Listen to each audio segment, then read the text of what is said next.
If you're thinking about making the move to Davie, Florida, there are 7 things that nobody warns you about. And number 5 is one of the ones that make people back out at the last minute. There's one move that turns almost all 7 of these from a problem into a decision, and I'll give it to you. First up, your home insurance is going to shock you. This is the one that gets every out-of-state buyer. Broward averages close to $10,000 a year right now. The national average is about $2,500. Davie sits inland, so you'll come in under the beach cities, but you're still looking at 2 to 4 times what you paid up north. Now, there is some good news, and it's rare good news, but in Florida, Broward rates actually dropped about 17% over the previous year. And the fastest way to cut your number is a newer roof and a wind mitigation inspection. So, price the insurance before you fall in love with the house, not after. When you know the number going in, it stops being a shock and it becomes a line you've already planned for. Davie is spread out, and your lifestyle is going to follow. Davie isn't exactly a walkable town, and you've got to be honest with yourself about that. You're in the car for groceries, for the good restaurants, for the beach, and everything. If your dream is walking into a coffee shop on a Sunday, this is definitely going to frustrate you. But on the trade, or on the flip side, what you give up in walkability is space.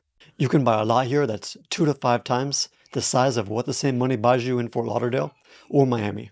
You can have room for a boat, an RV, a pool, real distance from your neighbor instead of looking into their balcony or into their backyard. And that space, especially when it's out west, is also why number 6 blindsides people. But don't worry, we'll get to that point in a minute. The next point is the Western Town thing, or Cowboy Town, USA. That thing is real, and it's not for everyone. Davie will surprise you the first time you see it. This town was founded in 1925 as a cattle farming community, and it just turned 100 years old. It's got the Bergeron Rodeo Grounds, which is the oldest rodeo in the entire state, running from 1946. And it's got more than 160 miles of trails, including bridle trails that connect the neighborhoods to the parks and the schools. I know sometimes the schools have on like the last day, bring anything but the car or ride anything but the car to the last day of school, but here you could actually ride a horse. Out west, the AG zoning still lets you keep horses right on your own land in your backyard, if you've got the acreage for it. Drive around long enough and you'll definitely pass somebody out on horseback. Of course, you can find cookie cutter neighborhoods, but there's not that many in particular. But that's exactly why the land holds its value, and it's why the people who get Davie tend to stay. If that's the life you want, you're looking at no HOA acreage around Flamingo Gardens, off of Flamingo Road, out west there, or a gated version like Long Lake Ranches. Davie sits in the middle of everything, but on top of nothing. Fort Lauderdale Airport is close, 8 miles, about 15 minutes, and that's great. But downtown Miami or Brickell is 30 plus miles, and 45-minute drive on Google turns into an hour and a half when you're sitting on 595 and 95 at 8 o'clock on a Tuesday morning. And repeat that Monday through Friday, so that's an everyday thing. And of course, since you're in Davie, there's no beach around, there's no water, just a bunch of man-made canals and lakes for the most part. The good news is you're 20 to 30 minutes, depending on traffic, to the sand. You can go to Hollywood Beach, Dania Beach, Fort Lauderdale. Of course, you can go south to Miami. You can go north to Palm Beach, Boynton Beach, Pompano Beach, whatever beach you prefer. But it's going to take you at least 30 minutes to get there. So if your job is in Miami, do one thing before you fall in love with a house in Davie. Drive your actual commute at your actual rush hour. Not on a Sunday, not on a weekend when you're off and visiting open houses, but on an actual Tuesday morning or weekday morning or evening during rush hour traffic. If it doesn't work, it's better to find out now than, of course, after you've signed. However, if you live in Broward or you work from home, the whole scenario flips. You're 15 minutes from an airport, central to 3 downtowns, and you're not paying beach prices to be here. And if you've never visited South Florida, especially in the summer, you need to know South Florida weather is a full contact sport. Hurricane season runs June through November every single year, and the heat and humidity from May to October, it doesn't quit. But here's the one thing that actually costs you more money, and it's one that you should never skip, and I don't think really anybody knows. It's going to be the FEMA flood zone. Most of Davie sits in something called the C11 basin, and that's on the western side where all the acreage and space is, and the C11 sits right in the middle of it.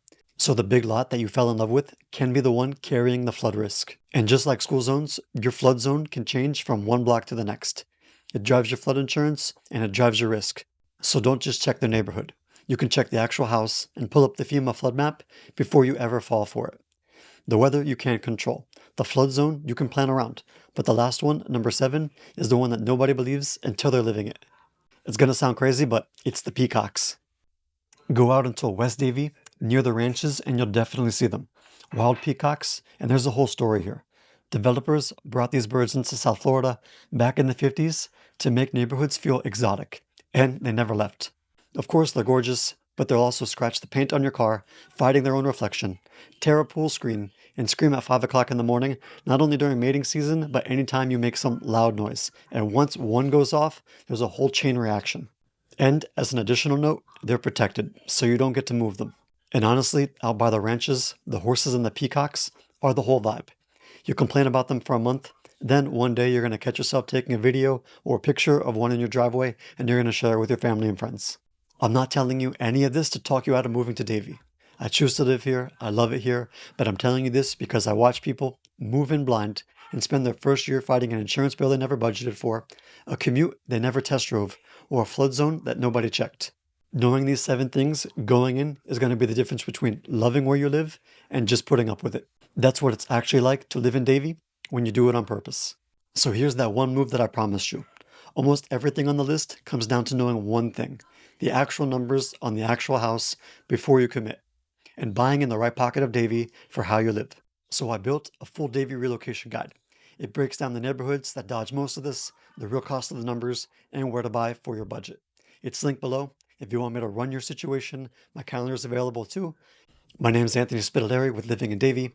Every single week, I bring you what it's like living in Davie, property tours, market updates, etc. So feel free to subscribe. And if you want to see what it's like to tour property in Davie, I'll link that playlist above. And I'll see you in the next video.